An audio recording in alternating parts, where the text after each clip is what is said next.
ప్రతిపక్షంలో ఉన్నప్పుడు మేమొస్తే ఆదుకుంటా అంటూ ప్రగల్భాలు పలికారు. తీరా అధికారంలోకి వచ్చాక ఆదుకుంటామని చెప్పిన రైతులనే బెదిరిస్తున్నారు. దీంతో ఆ రైతులు తిరగబడ్డారు. ఇదేనా మంచి ప్రభుత్వం అంటే అని నిలదీస్తున్నారు. దుగ్గిరాలలో అగ్నికి ఆహుతైన పసుపు పంట రైతుల గోడుపై సాక్షి స్టోరీ. గుంటూరు జిల్లా దుగ్గిరాలలోని శుభం మహేశ్వరి కోల్డ్ స్టోరేజ్ యజమాని నిర్లక్ష్యంతో అన్నదాతలు రోడ్డున పడ్డారు. 2024 జనవరి 19న జరిగిన అగ్ని ప్రమాదంలో 100 కోట్ల విలువైన పసుపు బుగ్గిగా మారింది. అప్పుడు ప్రతిపక్ష నేతగా ఉన్న చంద్రబాబు క్వింటాలకు 12,000 ఇవ్వాలని అప్పుడు ప్రభుత్వ ప్రధాన కార్యదర్శికి లేఖ రాశారు. అధికారంలోకి వచ్చిన తర్వాత వ్యవసాయ మంత్రి అచ్చెన్నాయుడు సమక్షంలో క్వింటాలకు 7,000 రూపాయలు ఒప్పందం కుదుర్చుకున్నారు. కానీ ఇప్పుడు కేవలం 5,000 రూపాయలు తీసుకోవాలంటూ రైతులపై ఒత్తిడి తెస్తున్నారు అధికారులు. అచ్చెన్నాయుడు గారు వ్యవసాయ శాఖ మంత్రి గారి సమక్షంలో క్వింటాల్కి 7,000 రూపాయలు ఇప్పించే బాధ్యత తమది. నేను రైతు ప్రభుత్వం కాబట్టి మాకు రైతుల ప్రాధాన్యత అని చెప్పి ఇవాళ సంవత్సరం గడిచినా కానీ ఇంతవరకు మరి ప్రభుత్వం స్పందించకపోవటం అంటే ఈ ప్రభుత్వం రైతుల పక్షాన ఉందా లేకపోతే కోల్డ్ స్టోరేజ్ యజమాని పక్షాన ఉందో అర్థం కాని పరిస్థితి ఉంది.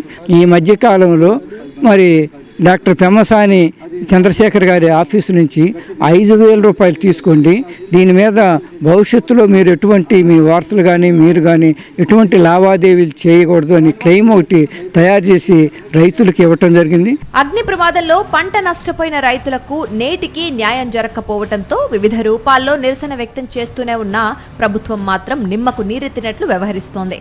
దీంతో తెనాలిలో రౌండ్ టేబుల్ సమావేశం ఏర్పాటు చేసి ఆర్డీఓ కార్యాలయంలో వినతి పత్రాన్ని అందజేశారు.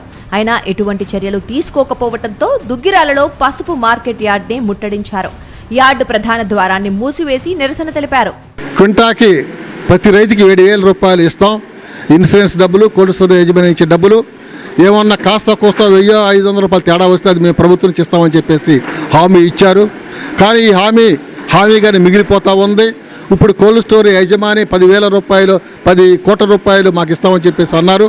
ఇవాళ 10 కోట్ల రూపాయలకి 7 కోట్ల రూపాయలు మాత్రం ఇస్తానంటా ఉన్నాడు. అదేవిధంగా 6,80,00,000 రూపాయలు ఇన్సూరెన్స్ డబ్బులు మాకు రావాల్సినవి ఉన్నాయి. అవి కూడా కోల్డ్ స్టోరేజ్ యజమాని తీసుకుంటా ఉన్నారు. కూటమి ప్రభుత్వం రైతులతో చేసుకున్న ఒప్పందం ప్రకారం 7,000 రూపాయలు వడ్డీతో సహా ఇవ్వాలని పసుపు రైతులు డిమాండ్ చేస్తున్నారు.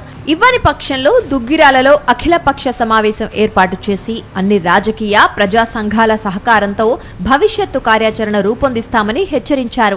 ఇప్పుడు 5,000 కాడకి ఇస్తాము, 5,000 కాడకి తీసుకోమంటున్నారు. ఆ ఇచ్చిన డిక్లరేషన్ అయితే మాత్రం మాకు ఆమోదయోగ్యంగా లేదు. దానికి మేము వేరే గ్రీవెన్స్లో కూడా కలెక్టర్ గారికి ఒక లెటర్ ఇచ్చామండి. ఆ లెటర్ కూడా అధికారులు పరిగణలోకి తీసుకోలేదు. ఆలోచించుకుని రైతులు అందరం ఆలోచించి ఏం చేయాలో తదుపరి నిర్ణయం కార్యాచరణ ప్రకటిద్దామని అన్నారండి. మాది మంచి ప్రభుత్వం అంటూ ప్రకటనలిస్తోన్న ముఖ్యమంత్రి చంద్రబాబు దుగ్గిరాల శుభం మహేశ్వరి కోల్డ్ స్టోరేజ్ అగ్ని ప్రమాద బాధిత పసుపు రైతులను ఆదుకోవాలని డిమాండ్ చేస్తున్నారు. కేవలం ప్రకటనలకే పరిమితం కాకుండా రైతుల వైపే తాము ఉన్నామని చిత్తశుద్ధిని నిరూపించుకోవాలంటున్నారు బాధిత రైతులు. మరిన్ని అప్డేట్స్ కోసం ఛానల్ ను సబ్స్క్రైబ్ చేయండి. నోటిఫికేషన్స్ కోసం బెల్ ఐకాన్ పై క్లిక్ చేయండి.